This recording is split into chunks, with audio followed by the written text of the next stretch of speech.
празднуют сегодня все. Открыта дверь для всех гостей, для пожилых и для детей. Весна навстречу нам идет, весна на праздник нас зовет. Народы самых разных стран шлют поздравления в Казахстан.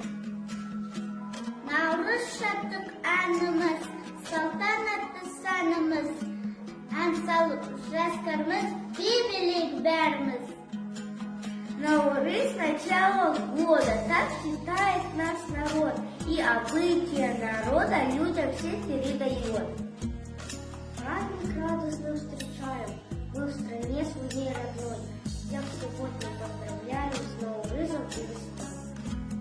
Көктем келіп, жер көгеріп, дала қазақ тұрды енді, ауламыз да алмамыз да, құлпырды да гүлдері.